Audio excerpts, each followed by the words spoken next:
你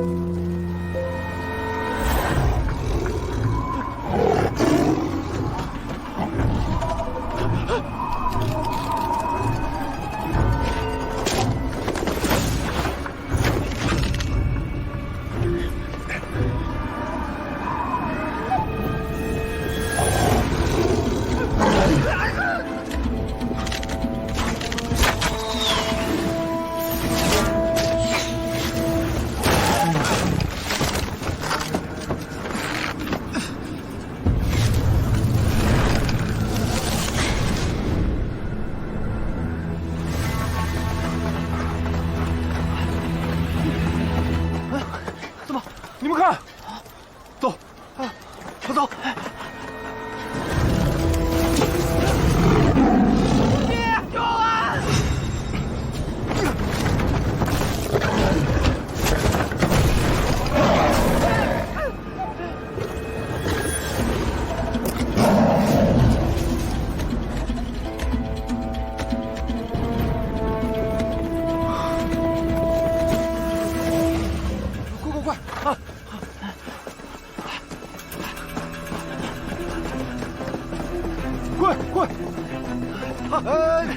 干嘛呀？李斯救命！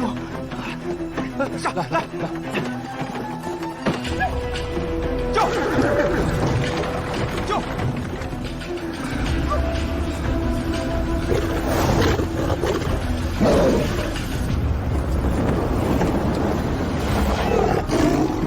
这儿快绷不住了，走啊！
你没事吧？来，这是，没事吧？怎么样？啊，快来，帮一把！哎，怎么样？我就知道压的是我。快走！哎，去哪儿？回大理寺。好，走，走。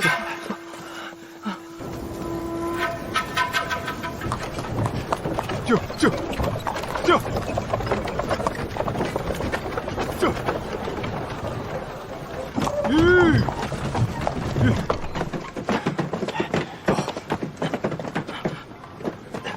走，好，快！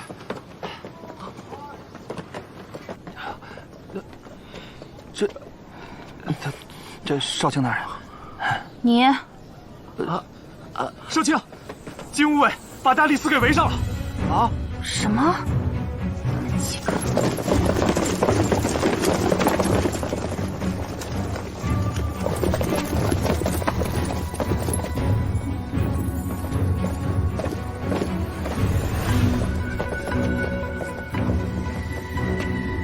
都在，那正好。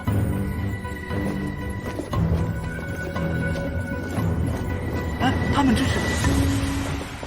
走啊！既然是在大理寺，那自然是该少卿审。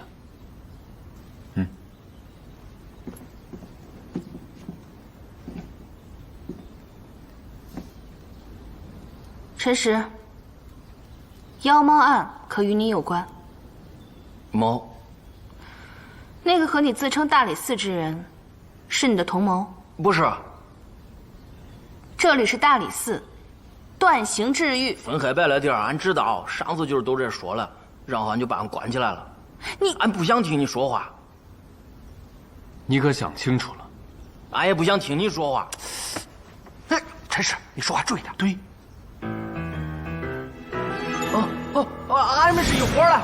哎，不是陈实，你想清楚了再说。你跟什么一伙的你？咱就是一伙的呀！你别乱说，这是公堂之上，大雅之堂，你怎么能血口喷人呢你？我们怎么就跟你一伙的呢？谁跟你们一伙的？你跟谁一伙的？你这意思，他们几个跟你是共案？是什么事？你懂什么叫公案吗？你陈实，你没理清楚，你不能瞎说呀。他这是口是心非呢。来，跟我来说清楚，他们几个跟你确实有关系吗？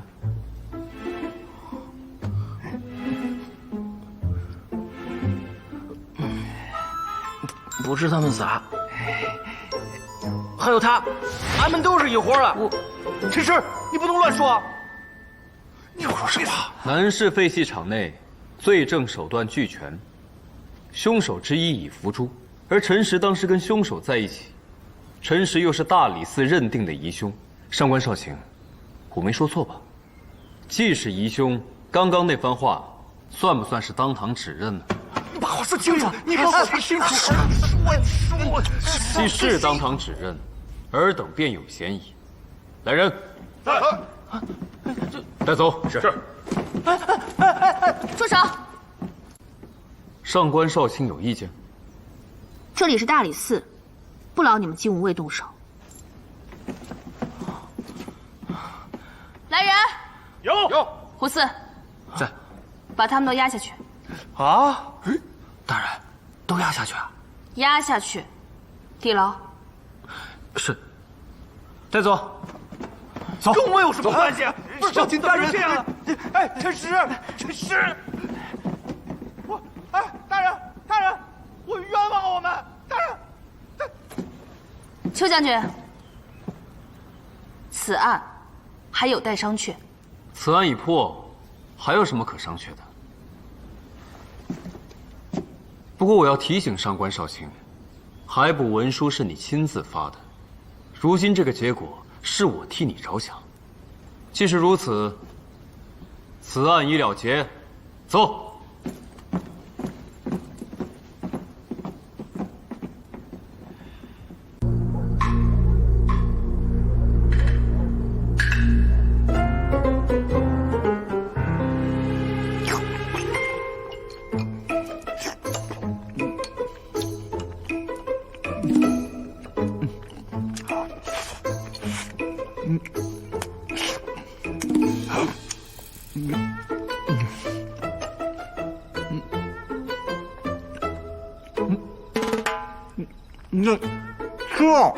你们都吃了，不管怎么样都不能委屈了自己的身体，都吃。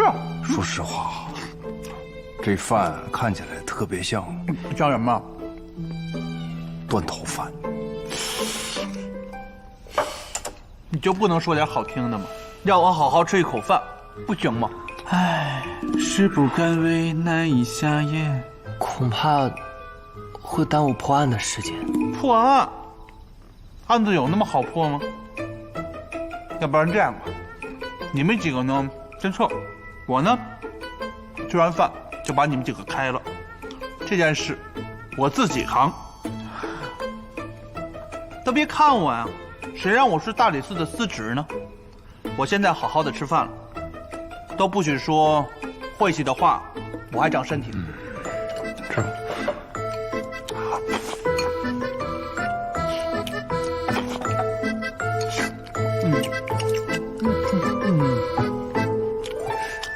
哎，你们说，那个陈氏现在在哪儿呢？袁先生不是说他被大理寺的人带走了吗？对啊，陈实去哪儿了？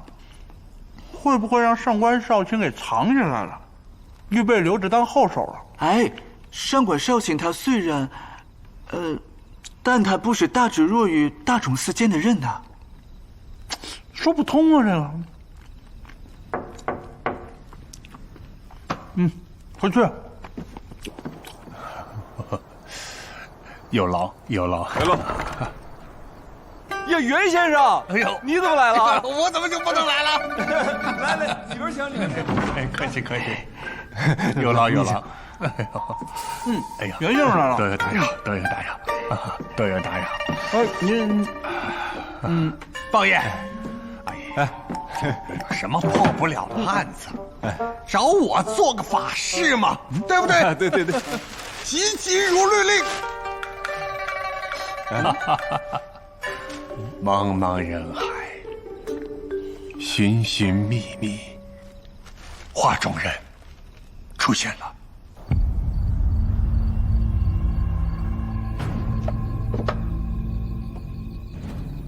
大理寺执掌天下刑狱，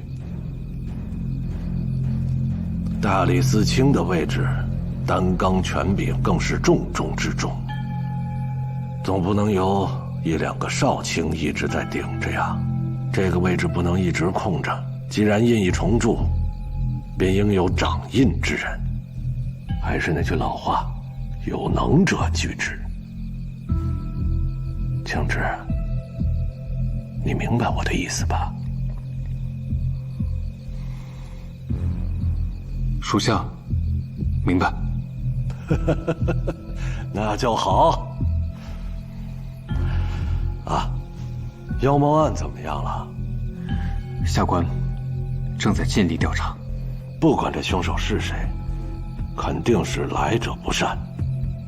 眼下四谷大理在即，这案子又发生在朱雀门上，妖猫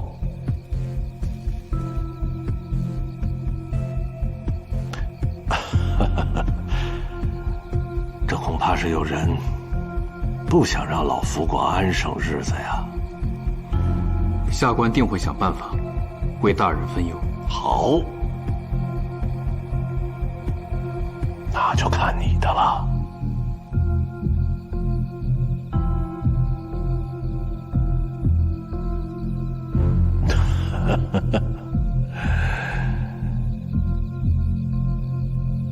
属下告退。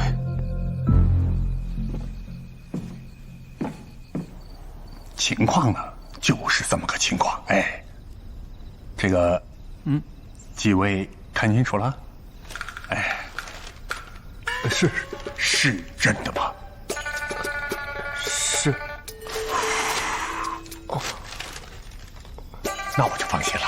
啊，诸位，斟酌。斟酌。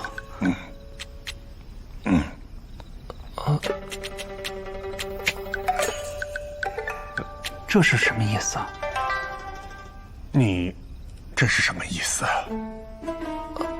那还不文书上都说了，告知下落者有赏。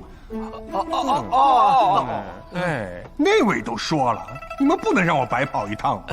这个囊中羞涩，袁先生太羞涩了，我比他还羞涩。哎，给你不止1000。哎。南到南海，东到东海，北到大漠，西到西域，你最玉树临风。我呢，就是来报个信儿，其他的都不知道。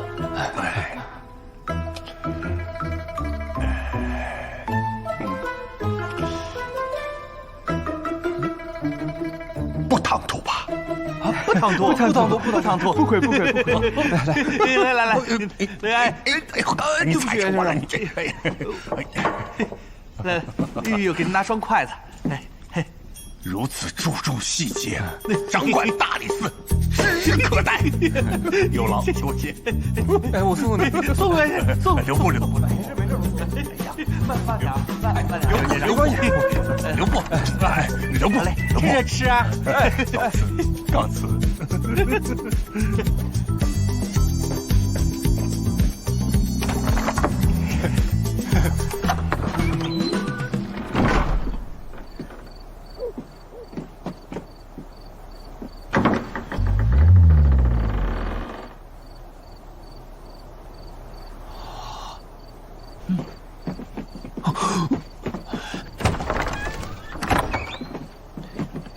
哎，你们几个干嘛去啊？做法事捉妖猫，你别跟着啊！做法事，捉妖猫，我就不信了我。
谁呀？谁打我？哎呦啊！高少卿，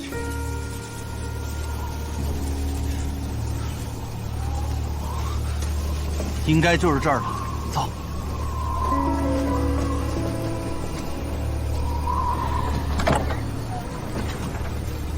别，他们来了。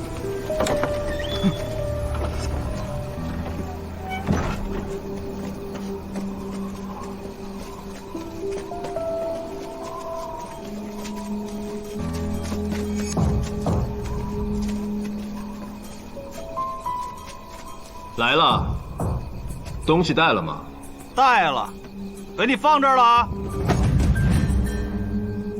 有话要问。袁不二说你是大理寺的人，陈实在你手上，想要破妖猫案便来找你。你到底是谁？我也有几个问题要问你们，答完再说。问我们？走吧，别轻举妄动。别动！刀架拨上了！真是真是啊！刀架拨上了！你到底要干什么？大理寺如今何人当世？少卿上官琴，这你都不知道吗？大理寺卿之位没人。是。难怪。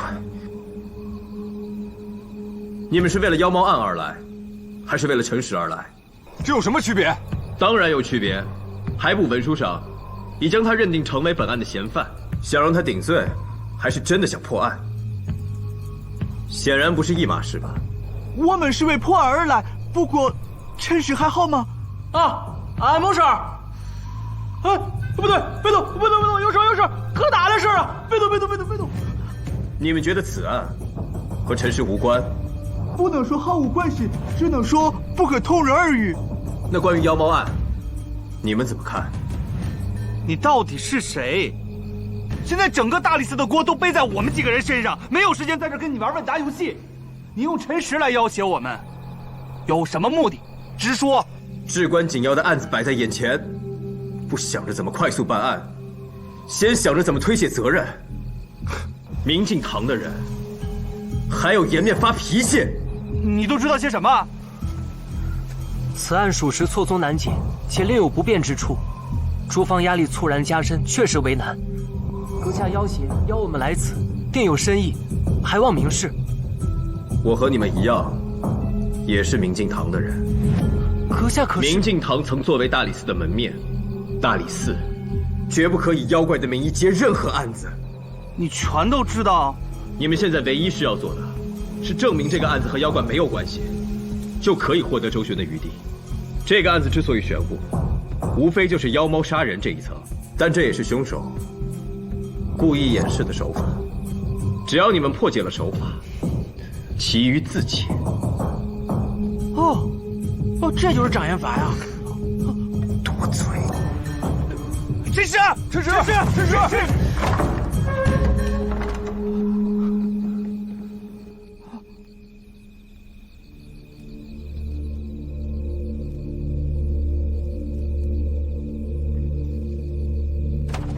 将军。什么事啊？将军，有件事属下觉得蹊跷。今日南市报上一桩案子，一家酒楼发生了命案，老板被妻子伙同情夫所杀，并且毁尸灭迹。有什么问题吗？报官的是一位酒楼的跑堂，据他所说，发现端倪的是2位食客，有一位就是大理寺妖猫案的疑凶，另有一位算命的说是大理寺的官人。哦，据属下所知，大理寺并没有捉拿嫌疑人的消息，而且据那个跑堂的所说，那所谓大理寺的人仅凭菜肴的味道就发现了整件事的端倪，简直是匪夷所思。所以属下想，这大理寺什么时候出现过这样的能人呢？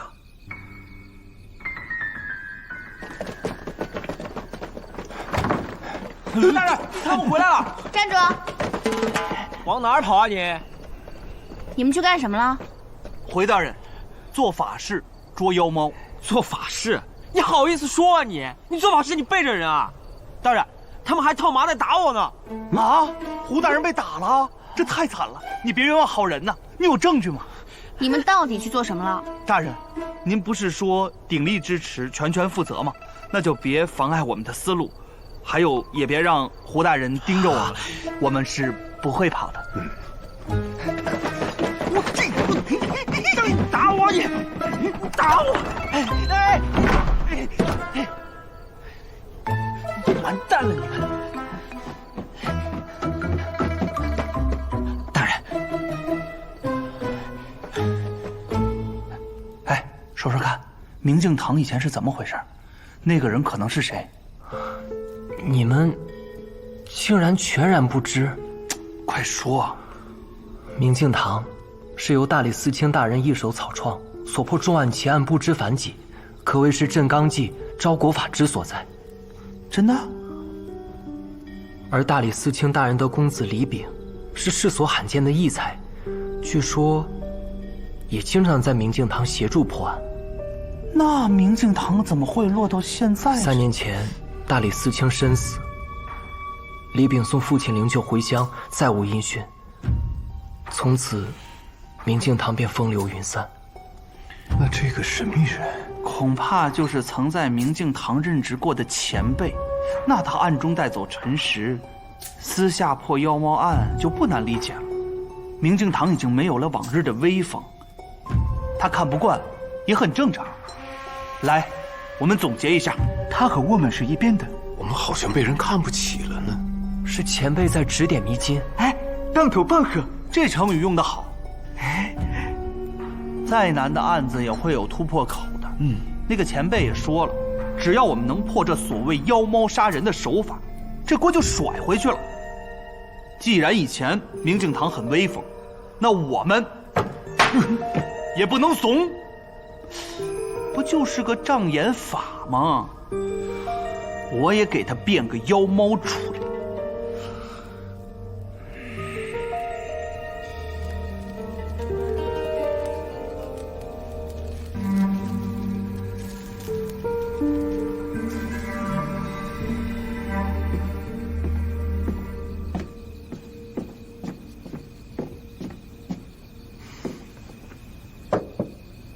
这么晚了，从哪儿搞的吃的？今儿月亮大，看来清楚。院里有葵，还有点野菜和蘑菇，俺顺便摘了一点，做了个粥。还有鸟蛋，俺一气儿给你做了。冰爷，快趁热吃吧。多谢。没事。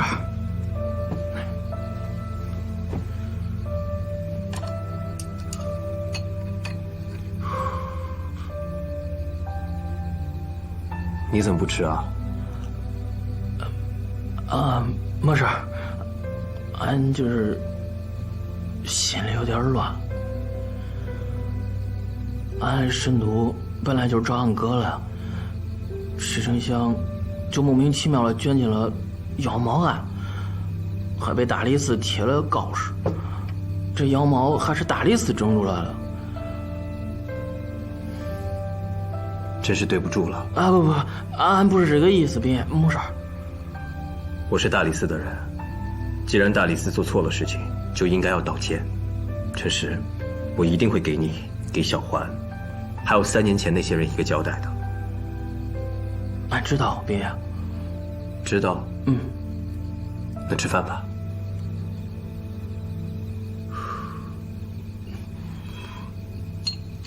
别啊。嗯。俺其实还有个事儿想问你。说吧。你之前不是说，你从他们那儿把俺的案子接手了吗？嗯。但俺咋觉得你好像不认识他们，他们好像也不认识你。那要是不认识的话，那俺是咋从大理寺牢里出来的呀？对吧？我倒是没想到你能想到这一层。啥？啊？我是说，我的确对你撒了谎。我撒这个谎呢，是因为我的秘密。而我这个秘密呢，又关乎到我为什么3年前离开神都，我3年之后又回到了神都。至于我3年前为什么离开神都，3年之后为什么要回到神都，这件事情呢？别，有点乱。喝粥吧。啊。陈实还有吗？啊，有，这，有点亮了。俺去盛啊。等俺。好，去。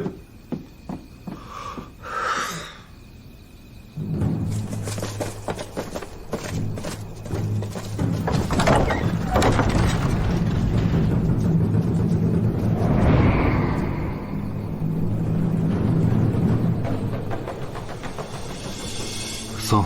是。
跟你在一块的人呢？俺不知道。我再给你最后一次机会，跟你在一块的人在哪儿？俺不知道。带走。是。走。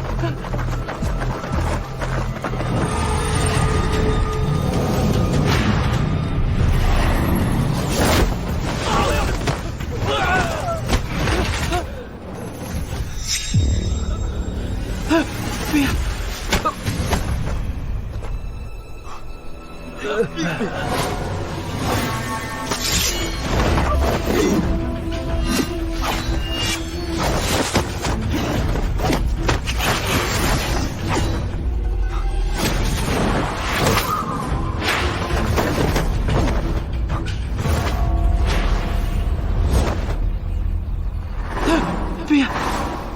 礼品啊！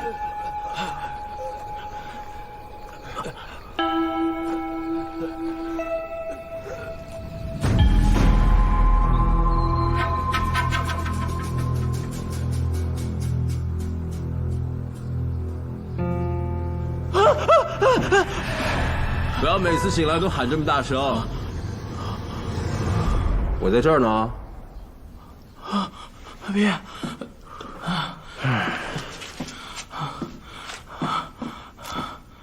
别。别。昨天有一帮人拿着刀还抓俺，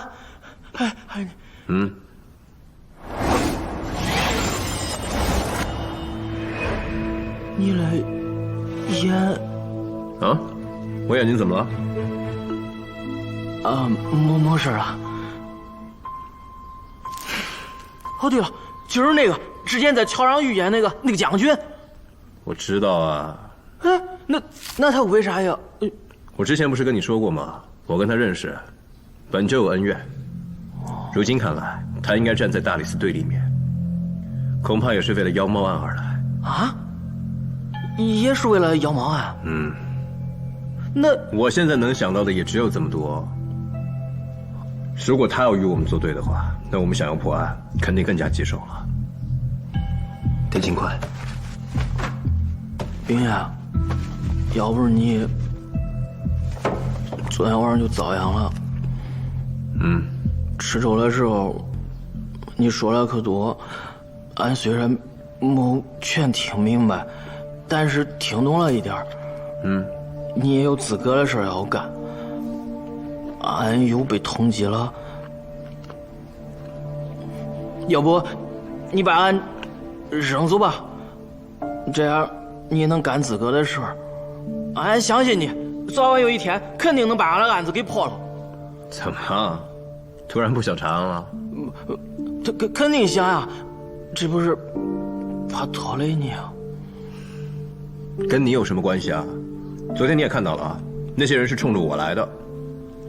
这个妖猫案，我非破不可，所以没什么拖累不拖累的。这真的啊？哎，但是以后别再让我听见你说这种话啊！吃饭。中。那咱现在查啥呀？去找小环。小环？准确的说，应该去找小环的爹。想让妖猫杀人，那时间控制就得非常精准，或早或晚都会影响障眼法的效果。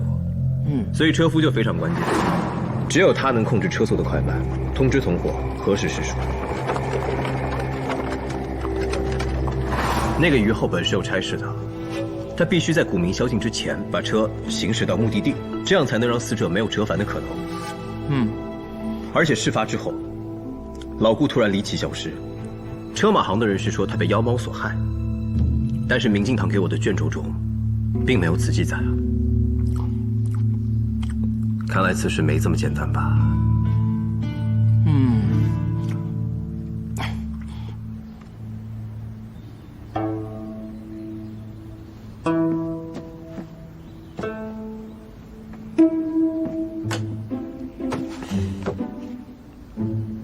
王七他们呢？哦，昨天一晚上都没睡，今天一早上就把寺里后院一个院子都给清空了，还往里搬了不少东西。我看门也是锁着的，不知道他们到底要干嘛。少卿大人，少卿大人，少卿大人，大事不好了！怎么了？出事了！啊！来，这边。你们到底在干什么？哎，发誓碎板用肉。什么？胡说什么呢？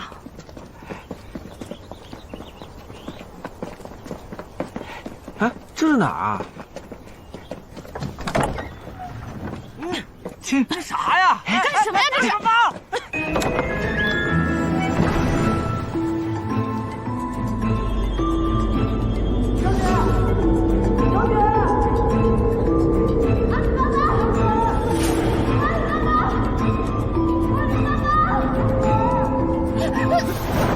阿里巴巴，放眼！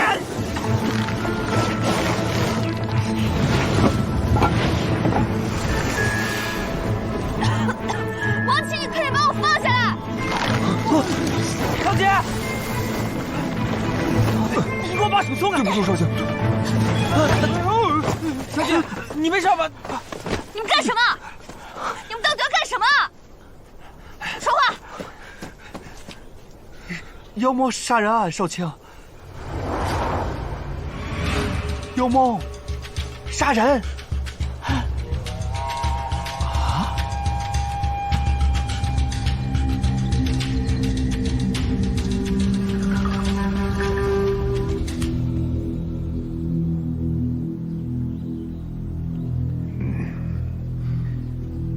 这就是妖猫杀人案的作案手法。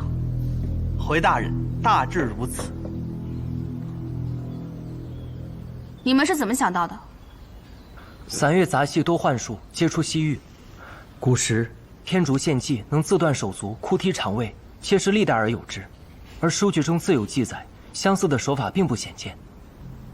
哦，阿里巴巴亦有贡献。我在故乡看过很多幻术的戏法。少卿大人，聊表寸心。大人，石灰遇水，挥发成雾。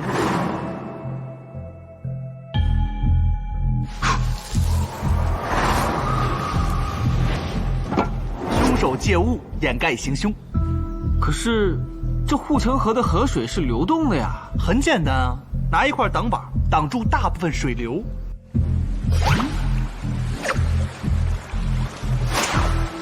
加入大量石灰，就能达此目的。可是，这护城河上方是空的呀，拿什么吊人啊？再说了，那尸体是怎么出现在朱雀门上的？这尸体怎么去？这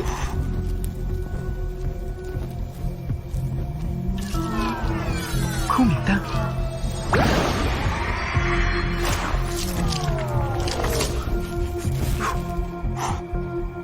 可是，那天没见着有火光啊，得多大的孔明灯能把人吊起来？这不太可能吧？事在人为，原理如此，就够了。那尸体身上猛兽造成的伤口如何解释？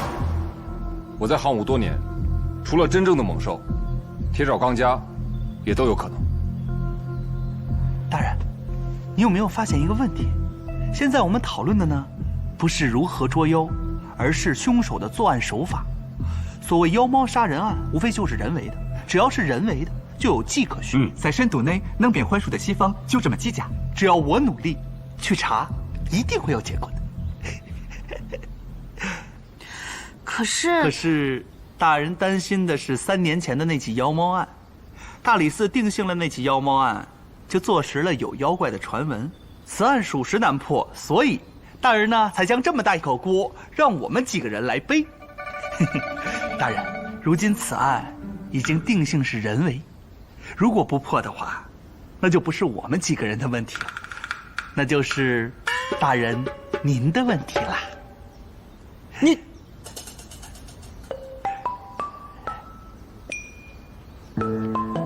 大人，此案查还是不查呀？啊？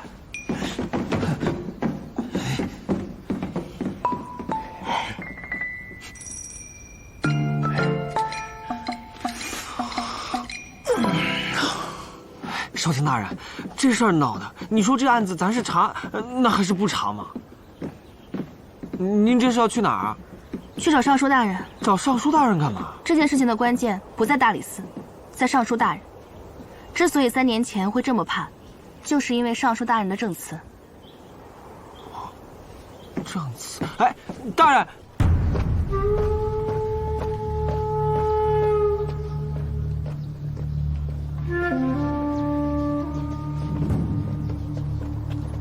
来著书，你来做什么？少卿大人，我来替邱将军办事。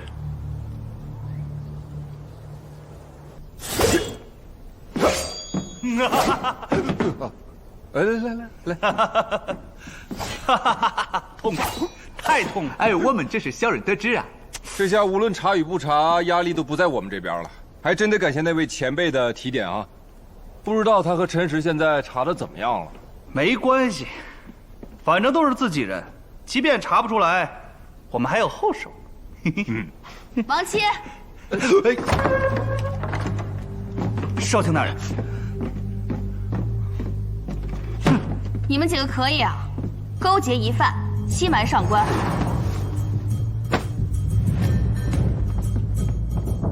这些大理寺的卷宗，可是你们带出去的。大人，我们没有勾结疑犯，是大理寺的一位前辈找我们去的，指点我们破妖猫案。你别结巴，你们不是说了吗？去做法事，怎么又去找前辈了？我们就是藏了一点私心，本想着案情有了进展，我们再禀报，但是那也是欺骗。但是大人，不管怎么说，我们没有勾结疑犯，陈实不是疑犯，而且大理寺前辈确有其人。如果您不信，可以提袁不二来问，他就在南市北街那棵大树下，可为人证。对，人证？我看是同犯吧。大人，您怎么血口喷？哦，各位，自己人怎么还吵起来了呢？哈，这海捕文书是大理寺下的，嫌犯陈实是大理寺定的，应该不会有假吧？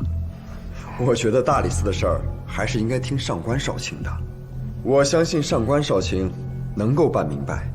哦，对了，少卿，邱将军让我转告，妖猫案，我们金吾卫会办，就不劳大理寺的各位了。告辞。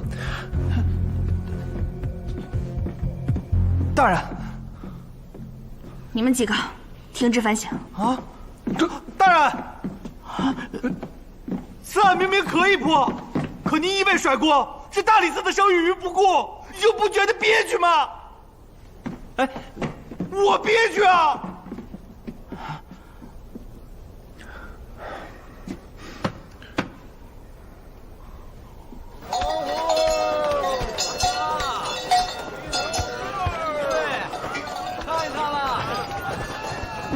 你看着我干什么？妖猫案。昨天你昏迷之前，看见什么了？啥也没。今早起来，你一直盯着我的脸，为什么？俺看见你变猫眼了。是吗？不过肯定是幻觉。最近一直妖猫了，肯定脑子乱了，都是幻觉。看见的猫眼吓人吗？吓人倒是不吓人，还怪灵了。说起来，跟大理寺还有点像。哎，真的差不多。别，还有口痰沫。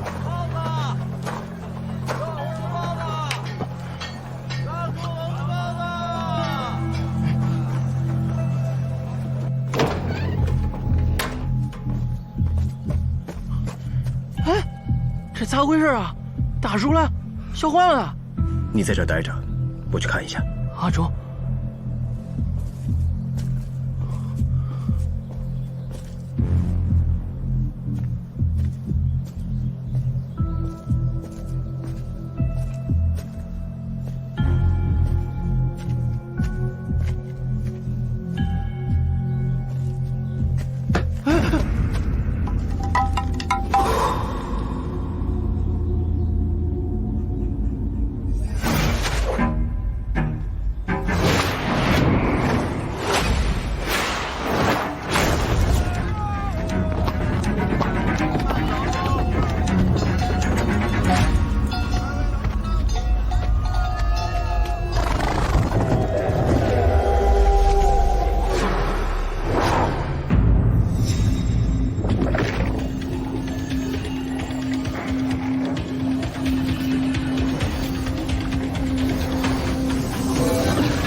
两条路：一，停职被开；二，接着查。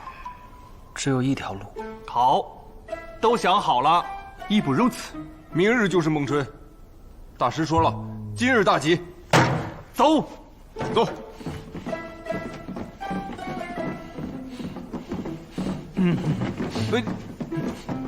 你，我们说的倒是好，可我们怎么查？去哪儿查？说到底，我们只想清楚了妖猫的戏法大概是怎么变的。可接下来干嘛呢？那位前辈也真是的，他只指点了我们一点，他怎么就不多指点一点呢？再把凶手送来就更好了。送来就更好了。你讽刺我？哎呦，行了，你们就别吵了。凶手这么残忍，肯定不好对付，咱们得拧成一股绳。哎，对，骗我们几个射手一我狼狈为奸，肯定事倍功半。我本想着顺着幻术这条线索，查一查神都内能变这种戏法的戏班子，可咱们这种情况，怎么调查户籍啊？戏班。3年前，神都失踪了一个戏班子。你是说3年前失踪的戏班子变成厉鬼回来索命了？童言无忌，童言无忌，童言无忌。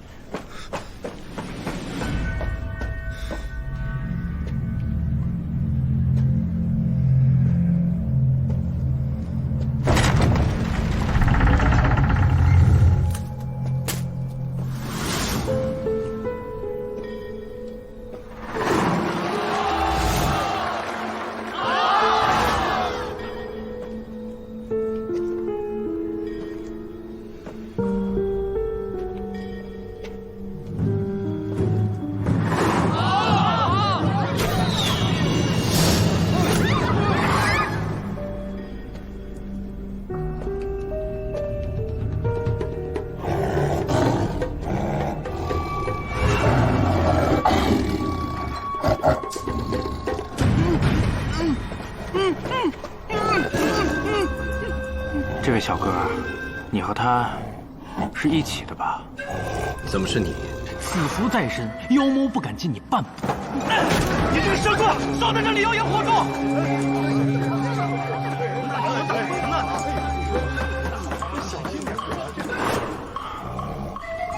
大理寺的，我是，他不是。我已经看到海波文书了，为什么来这儿？来找凶手，还世间一个真相和公道。如此看来，你就是凶手。我曾经想过大理寺的人会追过来，却没想到会是这么一个景象。冤枉人你们在行，给人公道，听着倒是新鲜。既然是来抓我的，那就好办了。3年前，神都失踪了一个戏班子。你是说失踪的戏班子变成厉鬼回来索命了？童言无忌，童言无忌。这世上既然没有妖猫，只有幻术，那3年前的妖猫也有可能是幻术。崔贝，你再想想，3年前那个戏班子的情况，你还记得多少？我记得主人姓孟，位置似乎在南师修丽房附近。走，走。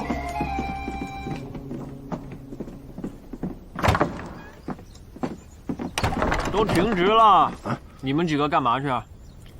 都停职了，你管我干嘛呢？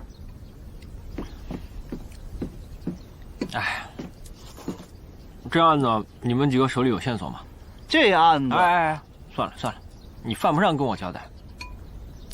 我说实话吧，真挺不看好你们几个的。但我善意的提醒一句，出了这大理寺，可不一定能回得来了。谢谢你的不看好。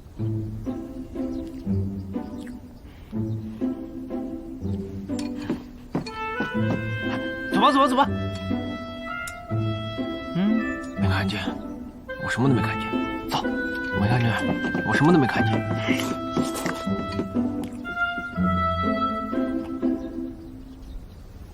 真走了？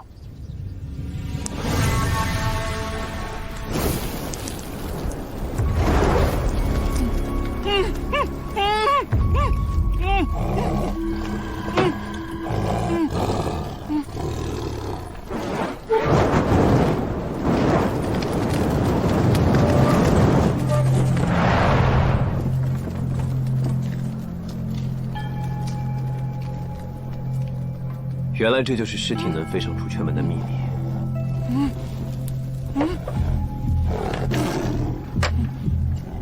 你帮过我，看在你也是受了冤枉的份上，又对老顾的女儿不错，我给你一个机会。这周围我泼了灯油，听到灯灭，你就可以放他出来。其实你也并不想杀我，不如聊聊。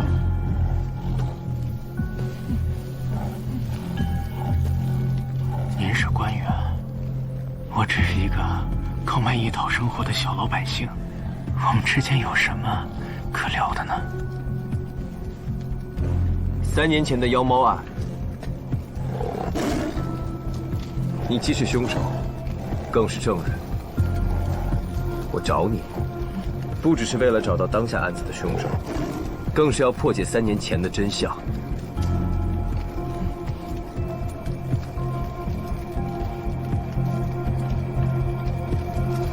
太晚了。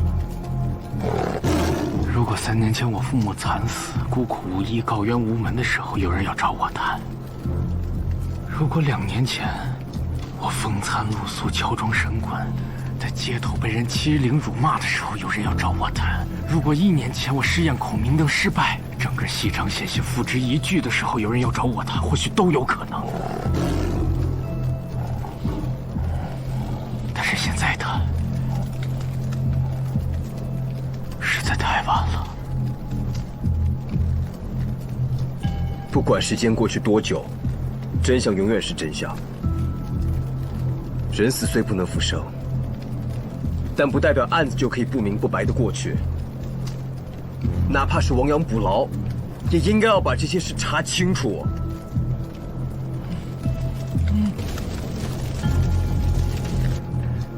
你说你父母是惨死的，那就不是失踪了，但又和妖猫案有关。3年前妖猫现世，很多百姓都亲眼看到了。那时候的情景，应该不是完全捏造的。3年后你能制造出一只妖猫，那3年前那只，也是出自你的手笔吗？你很聪明，只是你高看我。3年前的不是我，是我爹娘。这个戏场原本就是我们家的，我打小跟着爹娘学习戏法，神都能人多。我们家之所以能够站稳脚跟，正是因为我们有着一手驯虎的独门绝技。我们家在这条街上很有名，这个戏场自然也很红火。我曾经想着说，等我回来，就把它彻底接手过来。回来？几年前的国战，我入了伍，征途万里，久经沙场。我每天都想着，如果我能回这家，我就可以过上安生日子了。终于有一天我回来了。3年前，我从战场回来，一名官员，也就是几天前挂在朱雀门上的于后，来找我，说看中了我们家的绝活，要我们在庆典上表演，做压轴节目，好给前来观礼的百姓和高官一个惊喜，但要对外保密。事成之后，赏钱是平时的3倍。庆典上，我家母虎化妆成妖猫，在一片浓雾中压轴登场。百姓和高官都很新鲜，没见过这样的戏法。真的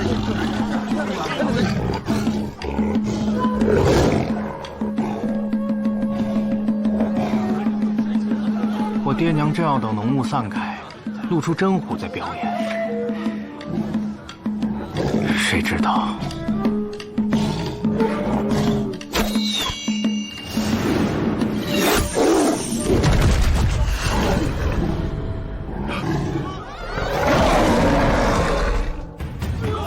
百姓和高官四散奔逃，不知从哪窜出一队士兵，将整个西场围了。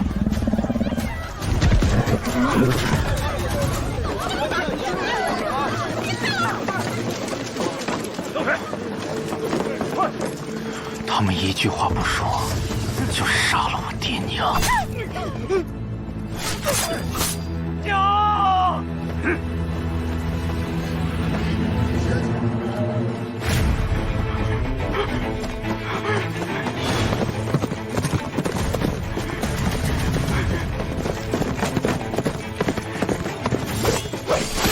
我因为在战场上会点功夫，从西场逃了出来，却被虞后一路追杀。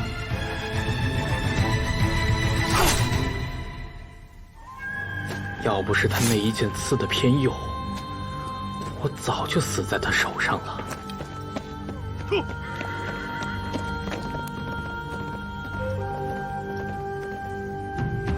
没过多久，我偷偷跑了回来，却发现西场空无一人，整个西场荒废了，只有一只刚刚满月的如虎。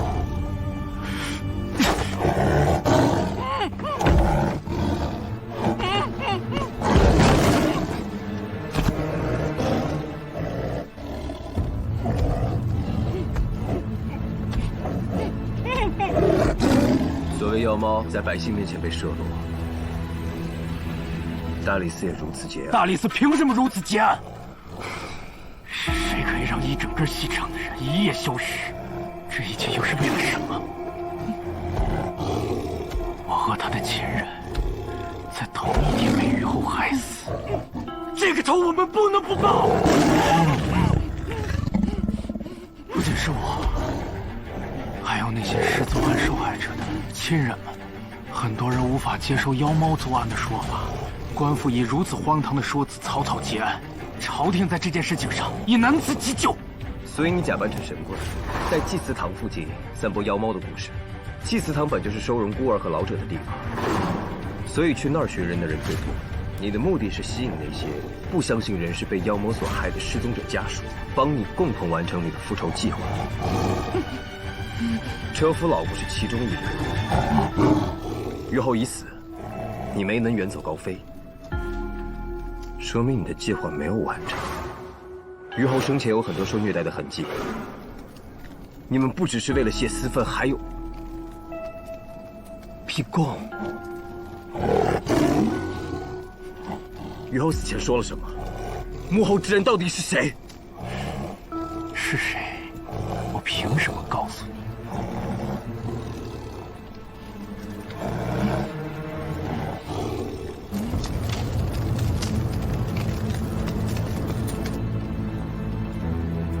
这是大理寺钦印，代表着大理寺的权威。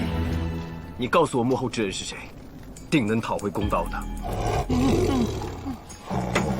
去投案吧，缘由已然明了，此事对你尚有余地。余地？没有余地了。我既杀了人，就无法再回头。我只能把该做的事情做完。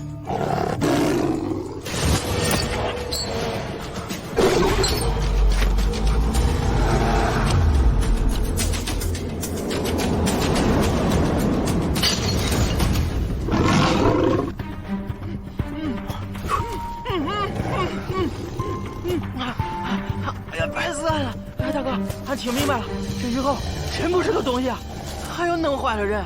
但是你这样也不中啊！要是爹娘知道了，该多心疼呀！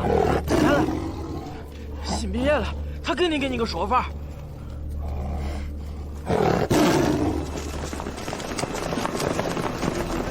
快走，进去。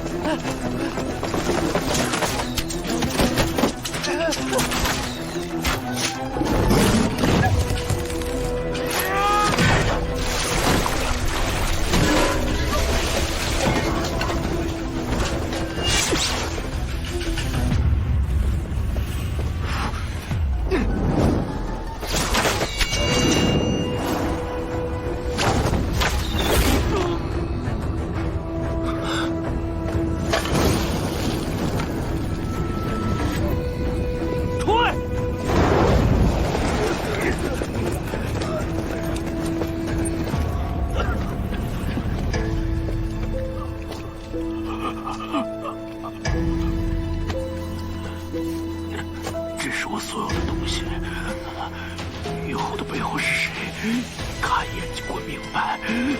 其他的所有人都在朱雀门附近隐藏了。小兵，公道，不要骗我。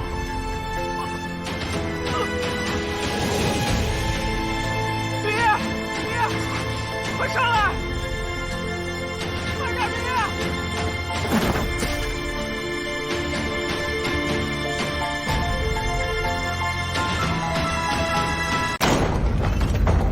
快跟上！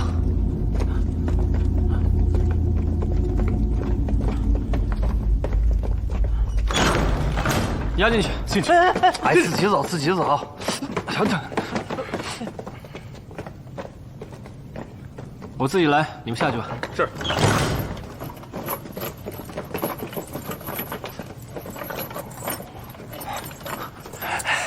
胡四，四哥，咱们都是自己人。对呀，汗血喷人的。我人微言轻，只能公事公办，你们好自为之吧。哎，四哥，胡四，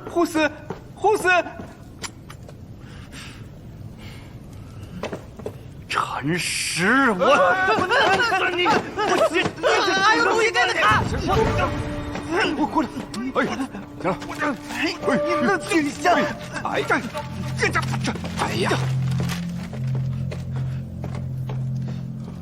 这是3年前妖猫案失踪者家属的联名状书，状告唐朝礼部尚书。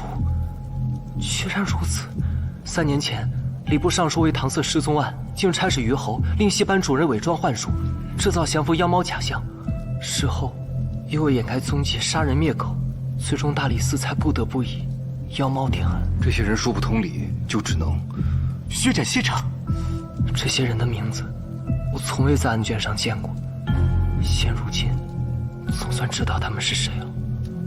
冰燕说了，咱是一伙的，俺信的，冰燕也信的。看来咱们几个算是跟此案掰不开了。哎，那个丙爷还说什么了？朱雀门，冰燕说了，人都在朱雀门。快将此事报知少卿大人。咱们走。走。嗨，嗨什么？我就是提醒一下，我们还被关在这儿，于事无补啊。哎，不是你说咱们好不容易捞了这么大的案子，还困牢里了，跟谁说理去？我们这是画地为牢了。要是画的还好了呢。大伙儿对不住，都怪俺。你不用对不住，不怪你。哎，你又咋了？你上次就关在这间地牢里，你是怎么出去的？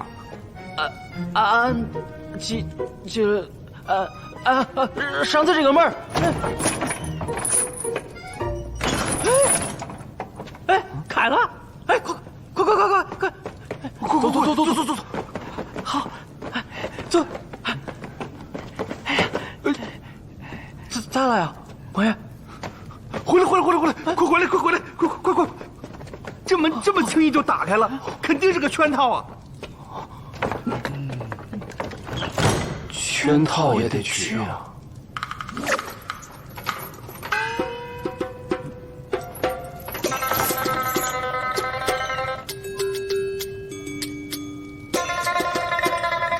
照做了。啊，是。这件事情就这样吧，事不过三。大人，这事儿就这么算了？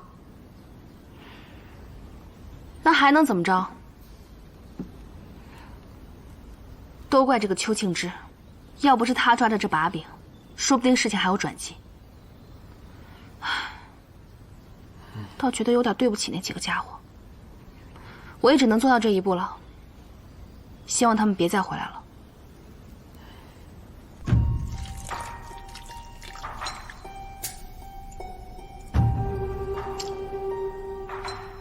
都料理干净了。果然如大人所料，属下在废戏场找到了孟奎，当场将其射杀。真凶已死，陈实一干人等虽与案件无关，但大理寺已答应定罪，也算是给大理寺一个台阶下。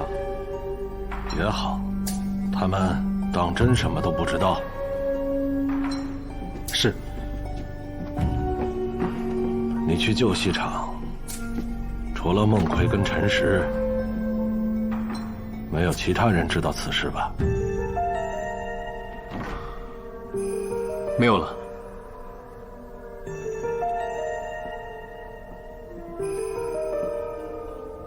确定？确定。好，做得好。不多不少，正好3日，我就可以放心执礼了。礼毕之后，咱们再好好谈谈大理寺的事情。是。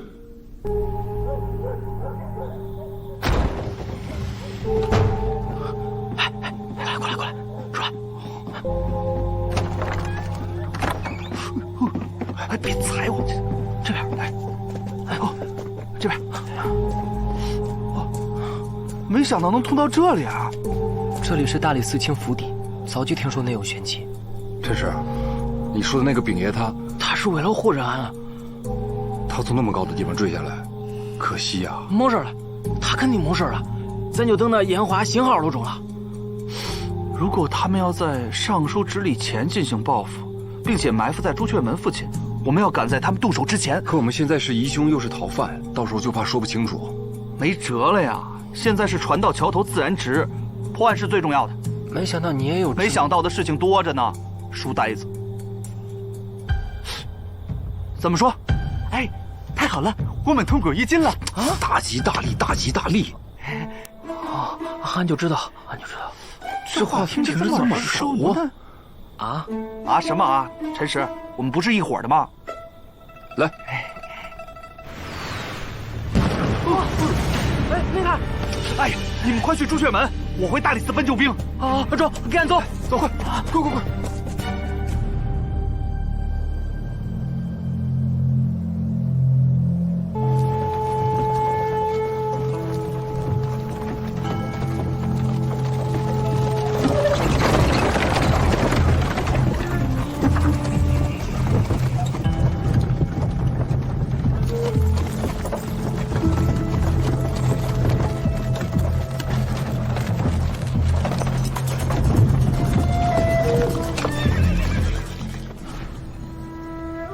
怎么回事？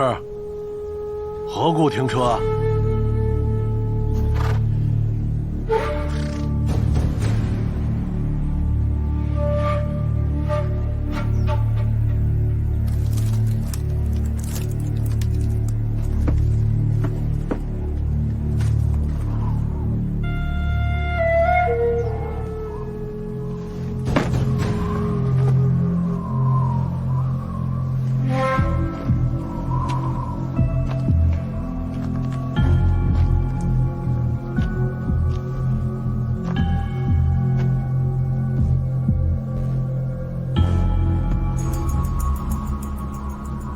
何人在此装神弄鬼？装神弄鬼？哼，这话从尚书大人口中说出，也算是恰如其分了。你是何人？你不用管我是谁，只需知道我是代表大理寺前来就好。大理寺？哼，你意欲何为啊？3年前的妖猫案。大人给个解释吧。此案与我何干？大人何必在我这儿装糊涂呀？妖猫不过是幻术，而大人正是变戏法的人。信口雌黄！你好大的胆！当街劫持命官，是何人授意？你可知这是多大的罪吗？恐怕也不及大人的1/1000。3年前，你暗中差虞侯掳走了孟氏戏班，炮制妖猫谎言，以图掩盖神都中的失踪案。其中的缘由和失踪之人的死活，大人今天须得给个交代。凭什么？大人这么有恃无恐的，无非是觉得人证和物证都自信已经完全抹除了。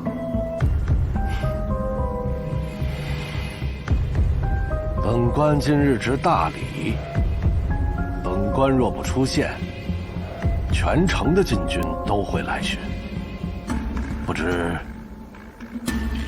想过后果吗？进军赶不及。你想要干什么？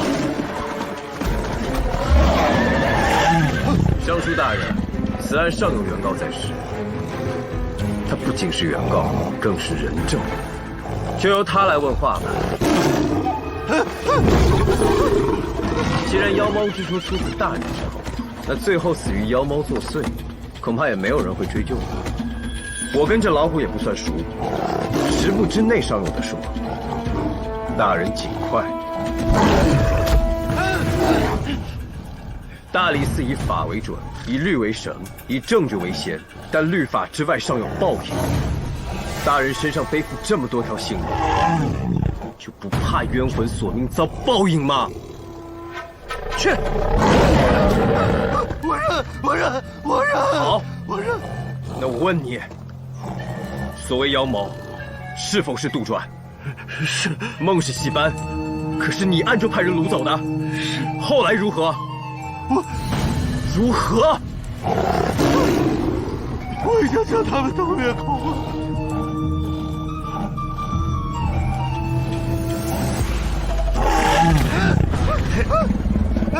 你们干什么？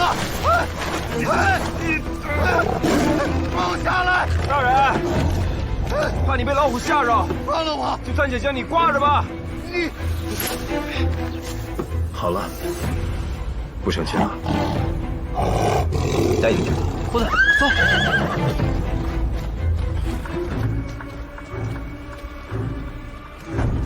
都记下了吗？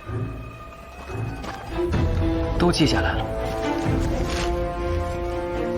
白纸黑字，甚好。你们，撤！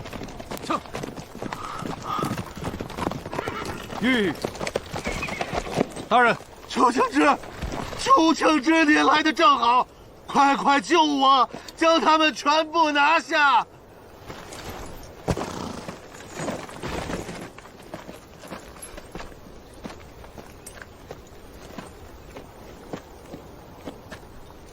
邱将军，李炳，好久不见。邱庆之，快将我先放下来！邱庆之，此人是妖猫案的真正疑凶，如今已经认罪伏法。你还等什么呢？你真的要听命于他吗？快将他们都拿下！我只知今日是上行大礼，你们当街挟持礼官，耽误执礼便是违律。至于你说的其他案件，我不清楚。来人，拿下！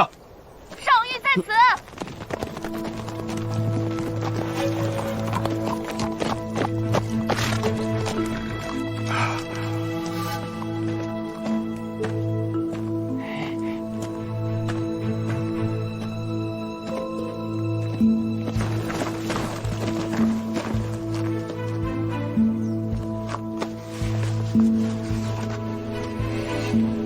朕预览3年前失踪案血状，并妖猫一案，颇有不尽不实之处，敕令再查，务必厘清。礼部尚书暂齿其职，入刑部候审，令宣前大理寺卿之子李炳进宫觐见。吾皇万岁！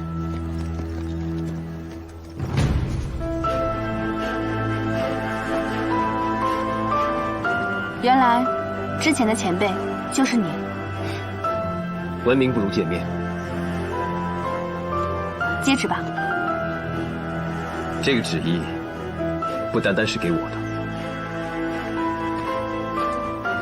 诸位，都出来吧。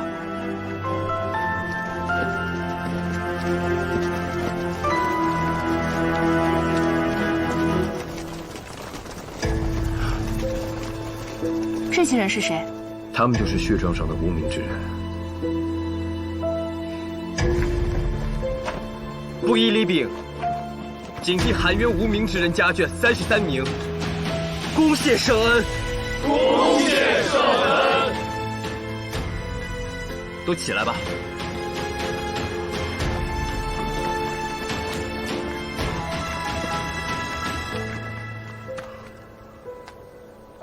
还有一件事。怎么了？还有一人也与此案有关。我知道你一定在这儿。如今真相已经分明，但律法就是律法，你若肯投案，定能从轻处理。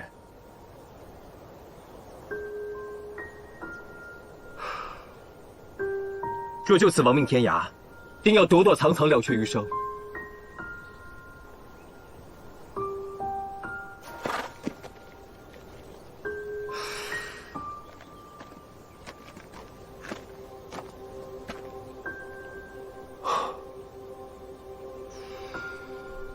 我愿意伏法。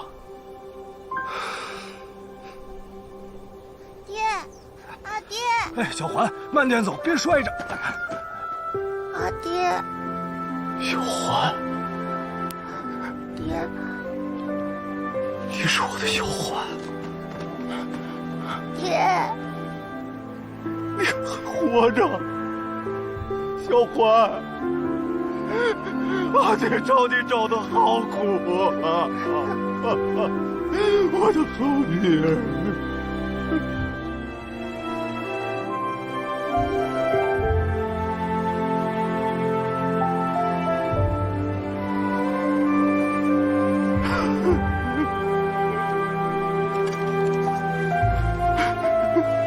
小环，小环，你回来了，小环，阿如。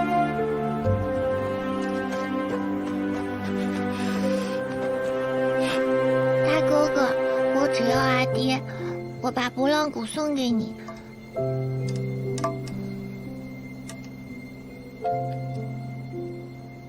你不要带走阿爹，好不好？小环，我的小环，我们不要为难官爷，好不好？啊，是阿爹不好。阿爹，你不要哭了。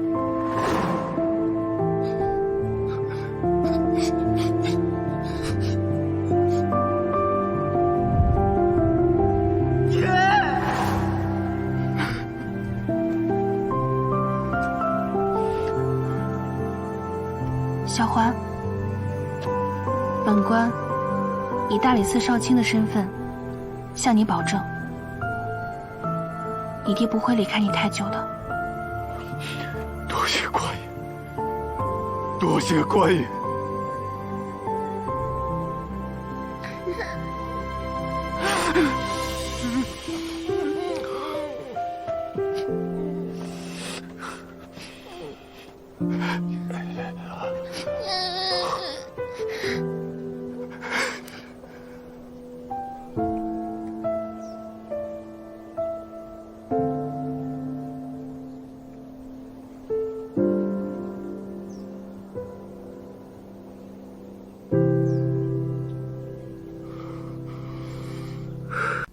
不知道要对他做什么安排。大人，我听说圣上他……你还真乖觉啊！宫中的事情也敢打听？下官不敢，下官只是怕给少卿大人您惹事丢人。告诉你倒也无妨。圣上早已过了耳顺之年，可不仅丝毫未老，还日益年轻，甚至乍一看如孩童一般。不依礼禀，参见圣上。朝中有人私下传说，圣上得了怪病，人心浮动，圣上越来越深居简出，许多老臣也跟着时隐时现，神神秘秘的。不依礼禀，据朕所知，你不是一直在以大理寺的名义行事吗？草民知罪。你的罪可不止一条。朕问你，这大理寺卿之印是怎么回事？这印丢了3年，为何会出现在你手中呢？3年前福临回乡，前不久在先府关中发现了此印。草民深知此事体大，便携印回神都，交还给大理寺。但刚入神都，便遇上了妖猫案。草民觉得其中十分蹊跷，便擅自做主，暂未归印，自行查案。草民知罪，望圣上降罪。你明知道朕不会治你的罪吧？草民不敢，但请圣上不要治那些失踪者家属的罪。朕已经赦免了他们。圣上大德。李炳，你不归隐，是不是信不过现在的大理寺啊？并非如此。若无大理寺同差助力，此案尚未可知。你确实会说话。李清身故后，大理寺无甚可用之人。你父亲一手创办的明镜堂，如今你不信任别人也不怪你。妖猫案，你做得很好。谢圣上。妖猫案虽破，但之前牵扯的失踪案尚无着落。李炳，你既然回来了，就回大理寺吧。草民岂敢。过谦则傲，你要知道，当仁不让。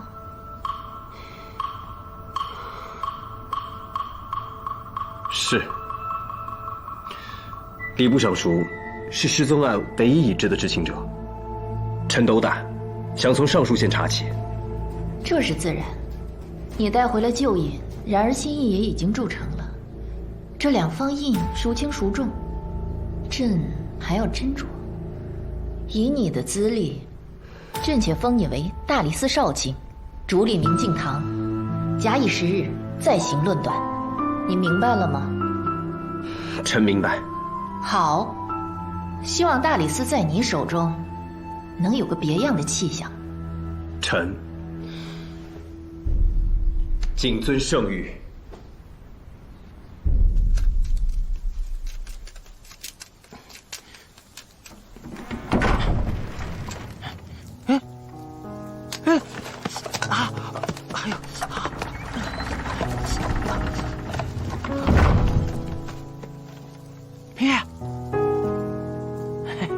陈实，你怎么在这儿啊？啊，俺听七爷他们说你进宫说妖猫案的事儿，俺就过来这儿等着。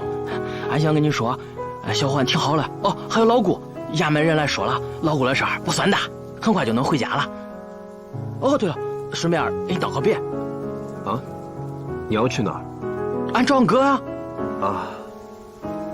落脚之处找好了吗？还没。哎，不过神都那么大，找个事儿找个地儿还不容易吗？哦，对了，这个，是鸡，你平时叫的那个叫口炭，俺拿老家的土特产给老板换了个小瓶儿，人老板可说了，这小瓶儿装啥东西能放1年多了都不带坏了呀，你就拿着吧。哎呀，真好看。多谢。俺没事，俺没啥事儿，俺就先走了，保重，别。等等。啊？找你哥也不急于一时，这个案子还没有完，不如你跟我回大理寺，需要一个人证做笔录。人证？那不有了？这一次，不会再让你关入地牢了。真的呀？嗯。那中。走吧。走。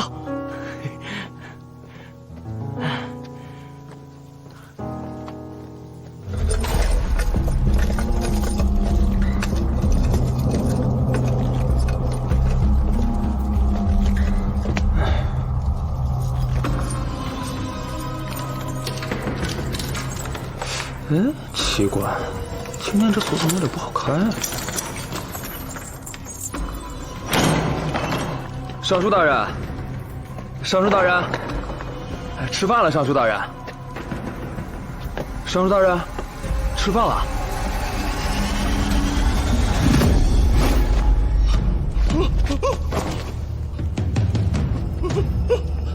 尚书大人死了！尚书大人死了！李炳竟然回来了！一个娃娃能翻起多大的风浪？我们该办什么，办什么就是了。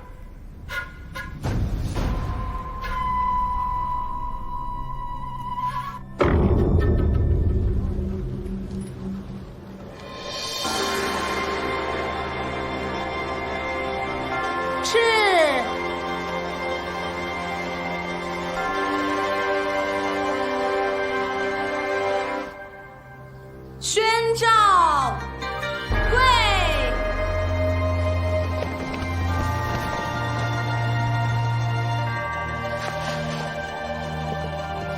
是指前大理寺卿之子李炳破妖猫一案，端谨机敏，辟资良纵，有若严眉，堪为骨梗之臣，受至大理寺少卿，主理明镜堂事宜，其余胁从人等亦应有功。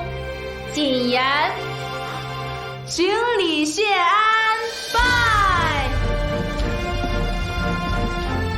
起，再拜。山呼，吾王万岁！吾王万岁！请。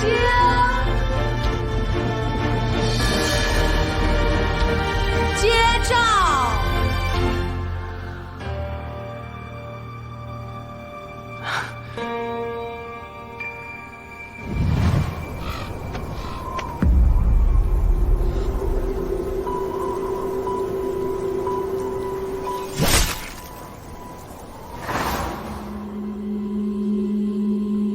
恭喜李少卿。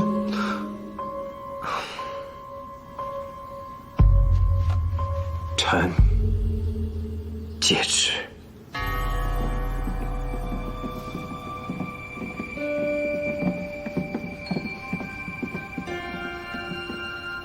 既然圣旨都已经接完了，我还有公务在身，大家就散了吧。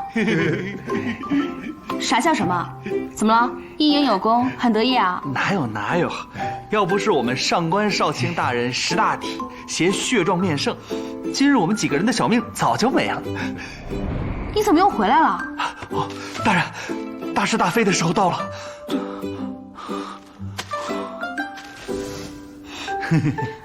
李少卿，恭喜啊！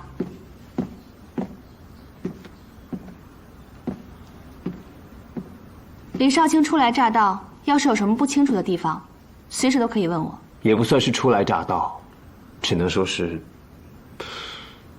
故地重游吧。看看咱们李少卿，学富五车，这成语用的，爸爸你学着点儿。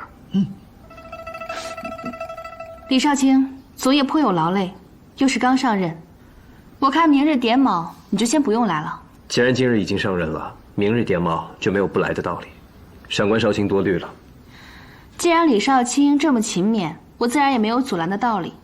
胡四，在，还不快给李少卿安排休息的地方？是，不用麻烦了，我就住在以前明镜堂的院子吧。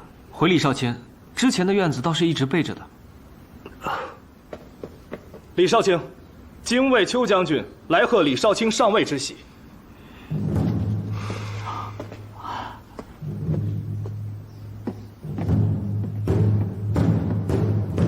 邱将军一向我行我素，对李少卿倒是礼敬有加呀。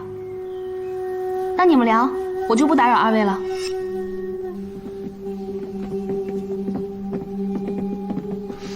那我们走吧。少卿，您看这有什么事明天再说。也辛苦一夜了，下去休息吧。是。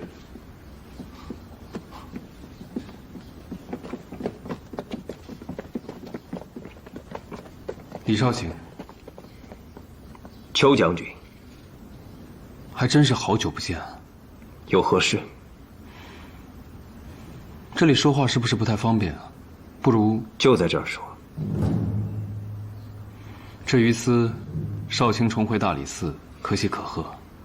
之前这妖猫案中多有得罪之处，还望少卿勿怪。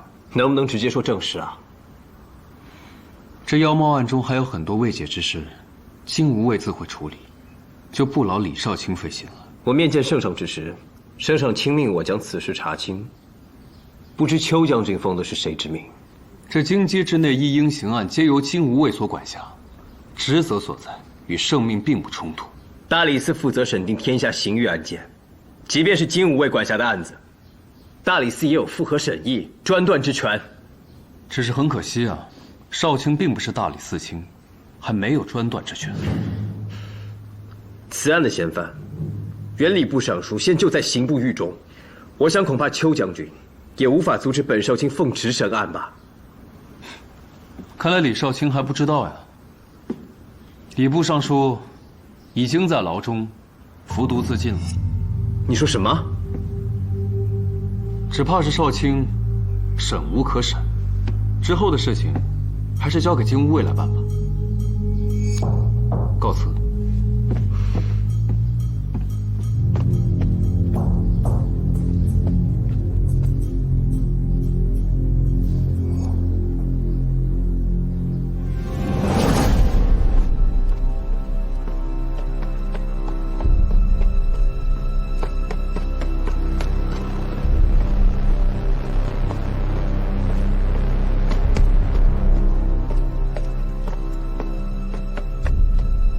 侦犯关押期间，是否有什么异样？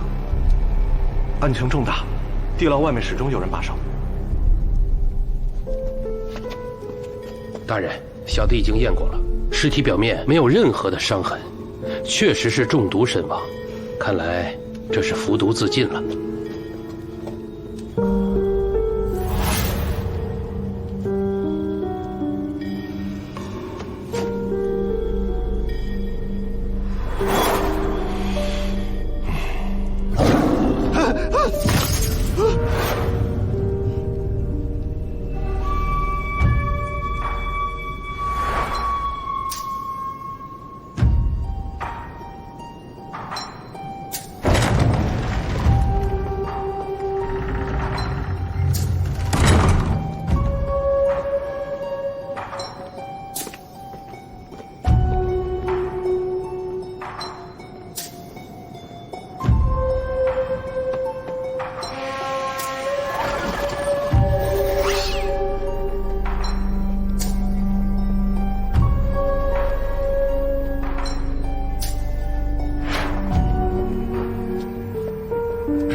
情况如何？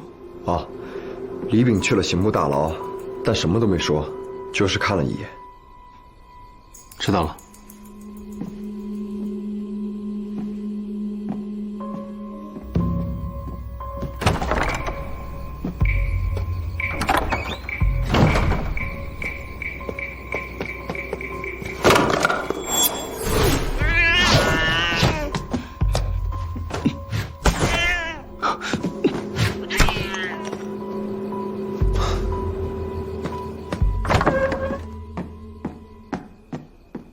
将军，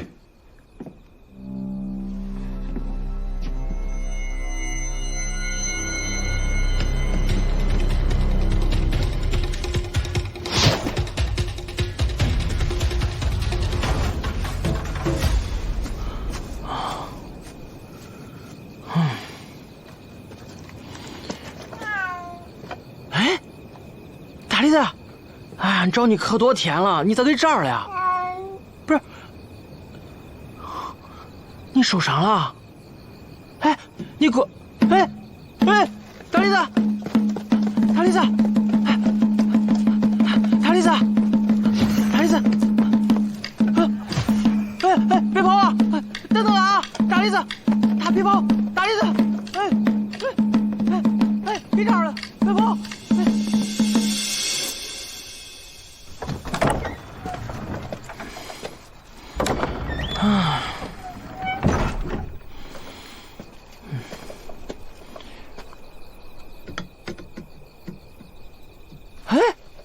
哎，你给这儿了呀？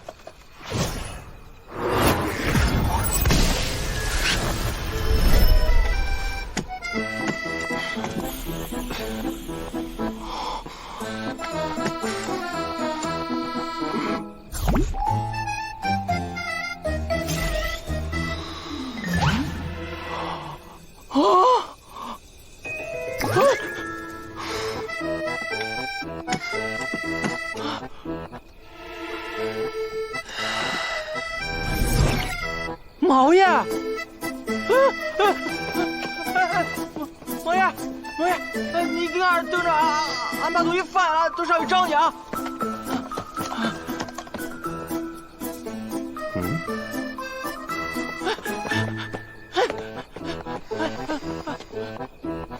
你没事，俺找东西都上去啊！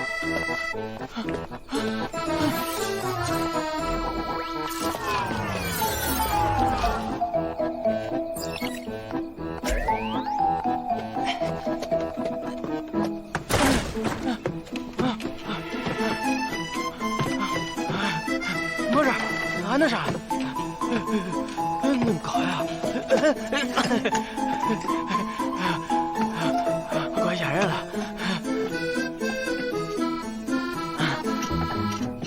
早就发现了吧？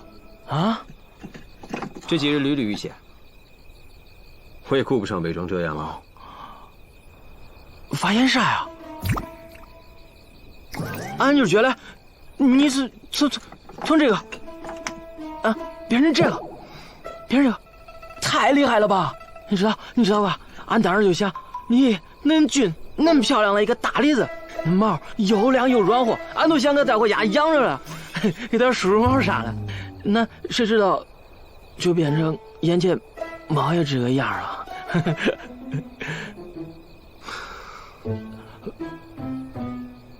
你还是叫我秉爷吧。哦，好嘞，毛爷。别。这件事没跟别人说吧？没有，咋能跟别人说了呀？那跟别人说，那不得把你当成妖怪了？你就不觉得我是个妖怪了？俺不觉得呀。你要是妖怪，不早就把俺吃了？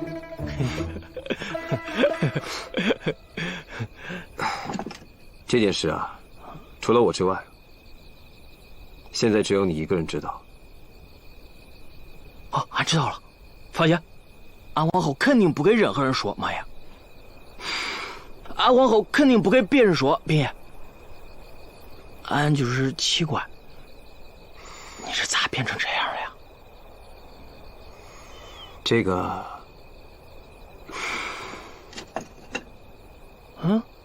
你是找口痰了吧？哎呀，早说，本来俺还有了，都放大理寺了。这样，俺一会儿下去给你弄新鲜了。俺就给弄新鲜了，俺现在就去。谢了。啊，不用。俺还是想问，你是咋变成这样的呀？说来话长。啊。其实我也不知道。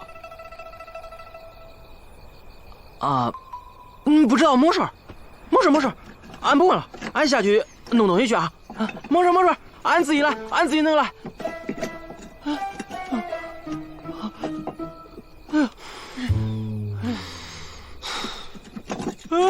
干啥？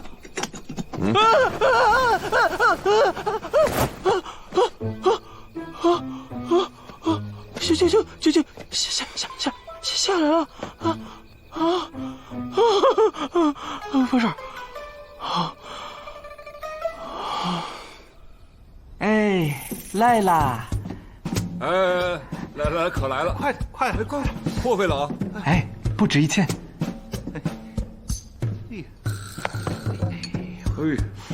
多谢了。你说妖猫案一结，陈氏录完口供也不知道去哪儿了。反正是按这一了就跑了呗。换成是我，一个外地人来神都，又摊上这么大的事儿，我早就脚底抹油溜走了。你还有闲心关心别人？今天啊，我看这位新来的少卿，性格古怪，肯定是不好相处。咱们以后的日子啊，难喽。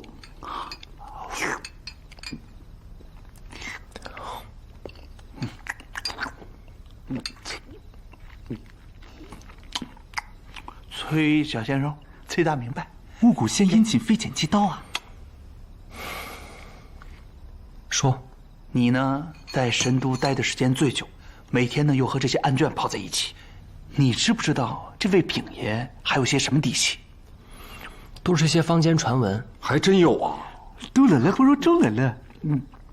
李炳，大理寺卿之子，且曾有个外号，叫做妖丙。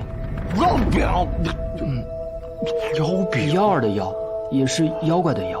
哦，比如，曾有一司职识破一桩悬案，冥思苦想不得，夜不能寐。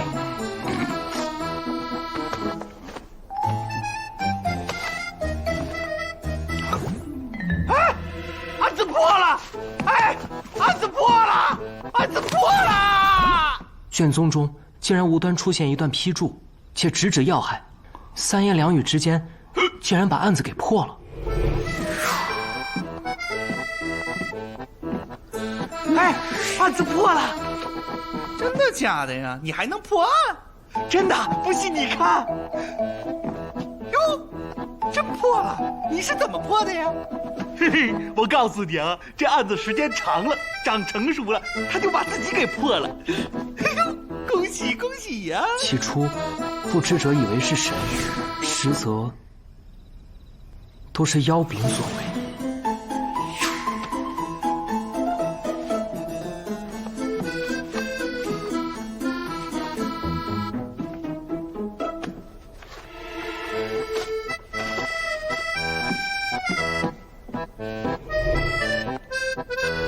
再比如，某衙役值班时，夜半时分，总能听见敦文鼓不响自鸣。谁？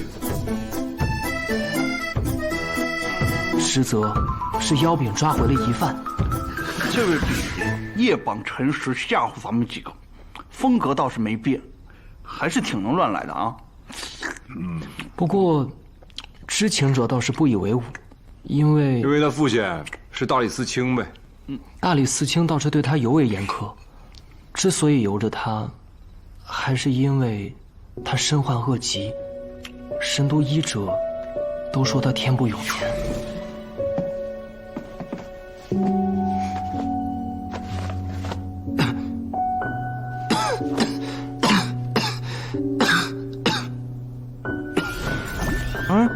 可是我看他老当益壮啊！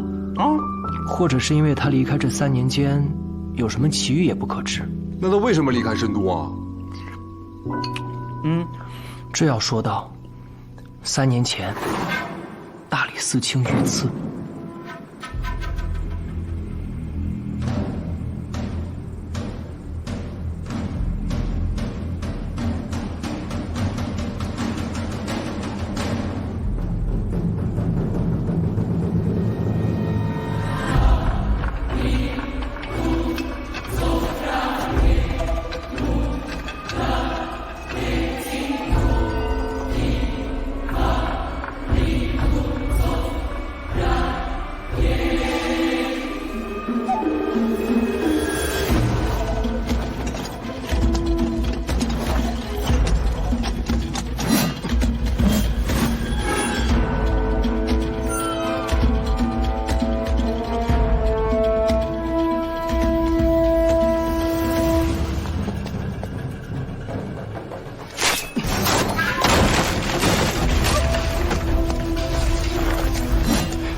你是何人？受何人指使？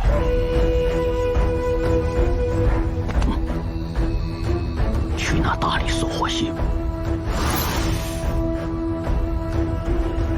是。拿下！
悲痛之下，一夜白头。父亲倒是两鬓上青。然后呢？此后礼禀上表，请护父亲灵柩回乡，神都便再无他的消息了。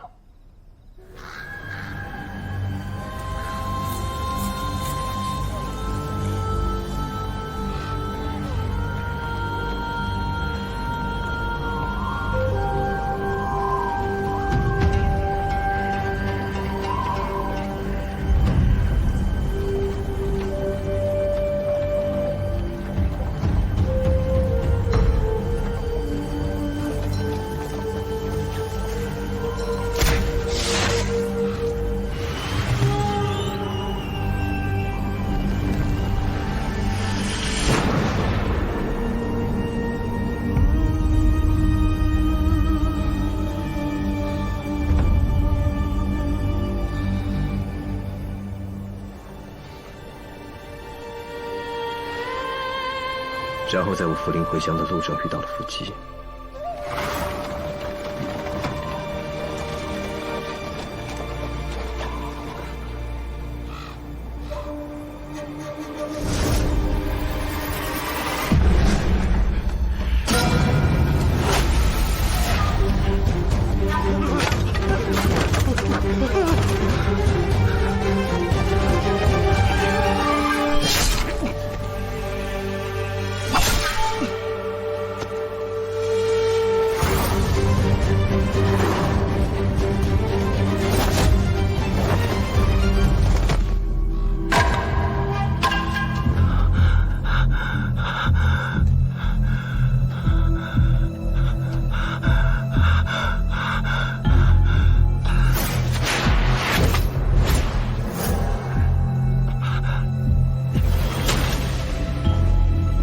原本以为在劫难逃，没想到捡回了一条命。但等我醒来的时候，就变成这副不仁不貌的样子了。至于我父亲的死，刑部给出了解释，但我完全不信。我甚至觉得遇到伏击，还要变成这个样子，都和此事有关。须臾之间，家破人亡，面目全非。世人都说我是探案奇才，给我冠以妖兵的名号，但我连此事背后是谁都不知道。兵爷，俺信你，肯定能把这个案子查清楚了，不管是恁爹的事儿，还是那大李子的事儿。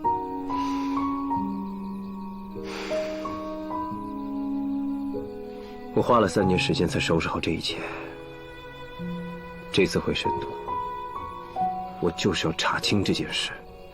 所以一开始兵爷跟俺说了，有个特别难解的案子，还有个特别奇怪的案子，都是这些事儿啊。我爹死的这3年，我也查了不少，但什么都没查到，什么都没有。这才是最大的疑点。如今仅有的线索，便是我可以变成一只猫了。哎，怪奇怪了，你能变成猫，然后又遇到个妖猫案，这也太巧了吧？这位丙爷回来的时间也巧，一回来就赶上妖猫杀人这么大的案子，还替我们把锅给接住了。原来辛少卿是我们的贵人啊！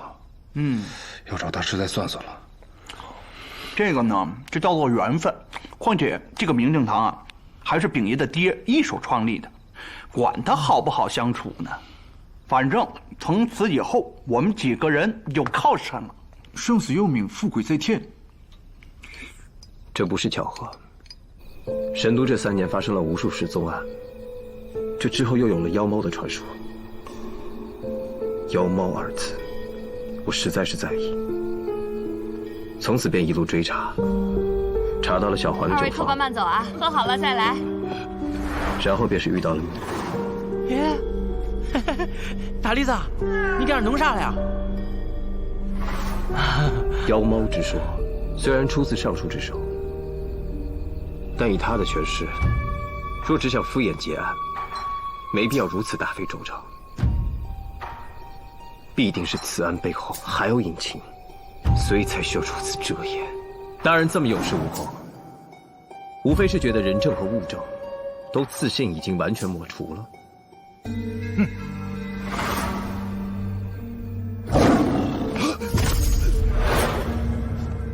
但现在尚书又死得不明不白，这条线索又断了。难道这个世上还有像我一样的人吗？咋了？这样难受？来，是受伤了，俺给你看看。无妨。那不中，俺这是从老家带了药，你看，把这个涂上就没事了。哎，拿着，还拿住吧。多谢。哎，没事，来。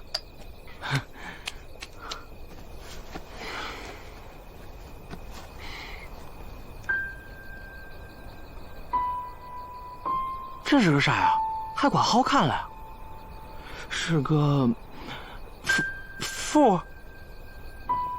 这不是符，这是符文。那这是啥意思啊？我也不知道啊。这是我今晚从金武卫府衙拿到的线索。俺知道了，你受伤了，就是因为抢了这个东西。是拿到。你拿到了这个东西。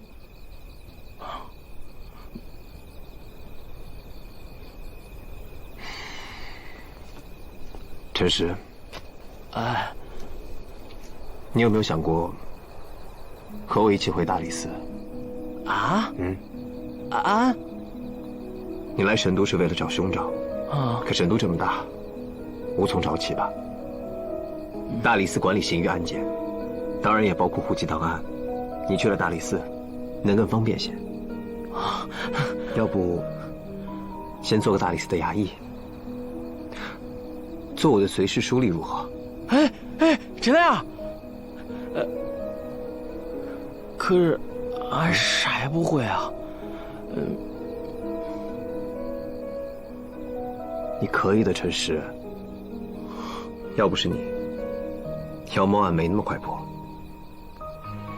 你现在是唯一知道我秘密的人，我要想在神都办案，身边需要一个知根知底的人。你要相信，你真的是一个很善良的人。管理礼法的地方，需要你这样的人。哎呀，哪有你说的那么……那你就是不相信我了。不，俺信。哎呀，但是那就没有什么但是的了。走吧。去哪儿啊？回大理寺。啊，你等会儿啊。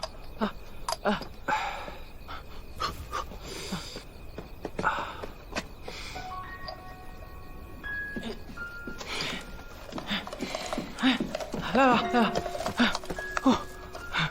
哎，今儿涂药好了快。知道了。涂了这个药，你的腿明儿都好。